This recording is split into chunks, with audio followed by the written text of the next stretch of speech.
City Congress అధ్యక్షుడైనటువంటి Mohammed Javed గారి మరణం 15వ తేదీన 14 అంబేద్కర్ గారి ప్రోగ్రాం చేసుకొని 15 హైదరాబాద్ రావడానికి ఒక్కడే ఆయన ఎంబడి ఎప్పటికీ కజన్ బ్రదర్ అయినటువంటి ఆయుష్ కార్ని గారు ఉండేది. కానీ ఆయన మొట్టమొదటిసారి నువ్వు నేను పోతా అని చెప్పిండు, పని ఉన్నదని. ఏదైనా దురదృష్టం ఏమిటంటే ఆయన సర్వీసులో ఇక్కడ ఉన్నటువంటి జిల్లా కాంగ్రెస్ మాజీ అధ్యక్షులైనటువంటి దుర్గా ప్రసాద్ గారు, ఇప్పుడు ప్రస్తుత జిల్లా అధ్యక్షుడు ఉన్నటువంటి సత్యనారాయణ గారు, అదేవిధంగా టౌన్ ప్రెసిడెంట్ అయినటువంటి చౌదరి గారు, మన రేవంత్ రెడ్డి గారి ప్రోగ్రాంలో ఆయన లేరు. ఏదైనా చాలా బాధాకరం. వాళ్ళ తమ్ముళ్ళు అయినటువంటి మొహమ్మద్ వాజీద్, మొహమ్మద్ సాజీద్, మొహమ్మద్ సదాహ్, వాళ్ళకు 4 అన్నదమ్ములు. అందరికంటే పెద్దవాడు మొహమ్మద్ జావీద్. అతను పార్టీలో పనిచేస్తూ కుటుంబ సభ్యులను కూడా, పిల్లలను, ఒక అమ్మాయినేమో మొహమ్మద్ షైలా జావీద్ ఏమో లాలో ఎక్స్పర్ట్, ఆమె లా చేస్తుంది. ఇంకో అమ్మాయి మదియా సావతి జవీద్ గారు డాక్టర్ కూడా చదివిస్తున్నాడు. ఆయన మొదలు నిజంగా చెప్పాలంటే రియల్ ఎస్టేటు అతనికి ఉన్నటువంటి నాలెడ్జ్లో ఇండ్లు కట్టియడం, ఇండ్లకు రియల్ ఎస్టేట్ వ్యాపారం ఉండే. కానీ ఆయన తర్వాత ఎప్పుడైతే కాంగ్రెస్లో నిమగ్నమై బట్టి విక్రమార్క గారి నాయకత్వంలో ప్రతి ప్రోగ్రాం కూడా, ఏ ప్రోగ్రాం కేంద్ర ప్రభుత్వం ఏఐసిసి ఇచ్చిన ఏ ప్రోగ్రాంను కూడా తూచా తప్పకుండా జెండాలు అతనే, ప్రెస్ వాళ్ళనే మేనేజ్ చేసేది. జిల్లాలో ఉన్నటువంటి ప్రతి నాయకులను అందరినీ కూడా మీటింగ్లో రావాలని చెప్పేది. అదేవిధంగా మా మిత్రుడు ఉన్నటువంటి మాజీ ఐఎన్టీసీ అధ్యక్షుడు అయినటువంటి ఫ్రెండు, అట్లా చాలా మంది. అసలు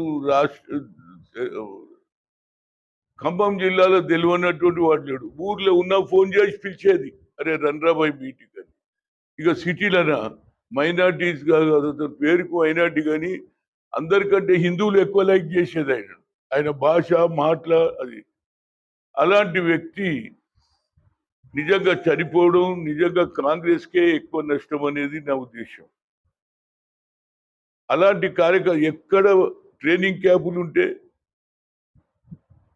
మా మీనాక్షి నటరాజన్ ఏడ మీటింగ్ పెట్టినా పోయేది, ఢిల్లీలో కాదు పంజాబ్లో పెట్టినా పోయేది. అంత ఒరిజినల్గా కాంగ్రెస్ అంటే పడి సచ్చేవాడు. ఇవాళ వాళ్ళ కూతురు ఒక పక్క హైదరాబాదులో ఎందుకు తీసుకుపోయిందంటే, ఇక్కడ దూరం ఉన్నది, మా పిల్లలకు మంచి చదువు జరిపించాలనే ఆలోచనతో ఒకరిని లాయర్ను, ఒకరిని డాక్టర్ చేశాడు. ఆమె ఫైనల్ ఇయర్ ఉన్నది, ఇంకో ఆమెనేమో లాయర్ చేస్తుంది. కనుక తప్పనిసరిగా నేను ఖమ్మంలో ఉన్నటువంటి కార్యకర్తలందరూ ఇక్కడ ఉన్నారు, మీరు ఏం కోరుతున్నారో నేను ముఖ్యమంత్రి గారికి, బట్టి విక్రమార్కి నా సందేశం ఇస్తా. ఆయనకు పరిచయం ఉన్నటువంటి బొలికిషన్ కానీ, లక్ష్మణ్ యాదవ్ కానీ, సీతారాం కానీ, అదేవిధంగా అఫ్సర్ కానీ, అందరం కూడా బాధపడుతున్నాం. కనుక నేను ఏమంటున్నా అంటే, ఇవాళ జరిగింది ఏదో జరిగిపోయింది, వాళ్ళ కుటుంబాన్ని ఆదుకోవాలనేది మీ ఆలోచన ఏమిటంటే మిమ్మల్ని అడుగుతున్నా. చెప్పండి.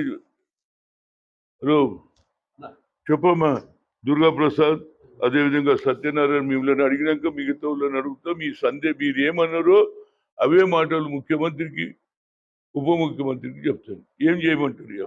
కాంగ్రెస్ పార్టీ పాప ముందు అంటే వాళ్ళ ఇంట్లో కూడా పార్టీ చేయడానికి ఇంట్రెస్ట్ కూడా ఉండాలి కాబట్టి రాంబాబు అన్న అమ్మాయితో మాట్లాడిండు. అమ్మాయికి ఇంట్రెస్ట్ ఉన్నది అమ్మాయికి. అమ్మాయి హైలీ ఎడ్యుకేటెడ్ కాబట్టి రాజకీయంగా ఇవాళ 50% మహిళలకు అవకాశాలు కూడా వస్తున్నాయి కాబట్టి ఆ అమ్మాయిని ప్రోత్సహించి జాబీలు లేని లోటు ఆ అమ్మాయి ద్వారా మనం ఇక్కడ ఉన్న ప్రజలకు తీర్చాలనేది మా అందరూ. నా మిత్రుని కోల్పోయినందుకు నా ప్రగాఢ సంతోషం, నాకు డీపెస్ట్ కండోలెన్స్. నేను చెప్తున్నా కదా, నా ఫ్యామిలీలో ఒక మెంబర్ పోయినట్టు ఫీల్ అయినా నేను నిజం చెప్తున్నా. అంత మంచి వ్యక్తి నేను చూడలే. Really I'm feeling very bad. ఎంత మంచివాడయా గురుగారు గురుగారు గురుగారు. రియలీ ఐఎమ్ ఫీలింగ్ వెరీ ఏదైనా ప్రగాఢ సంతాపం చేస్తూ మళ్ళీ 11వ నాడు వాళ్ళ తండ్రి కార్యక్రమం ఉంది. నేను తప్పనిసరిగా వస్తా. ఆ తర్వాత మీరు చెప్పిందంతా ముఖ్యమంత్రి గారికి, డిప్యూటీ సీఎం బట్టి విక్రమార్క గారికి తప్పనిసరిగా చెప్పి మీరు అనుకున్న ప్రకారమే జరగడానికి నా శాయశక్తుల కృషి చేస్తాను.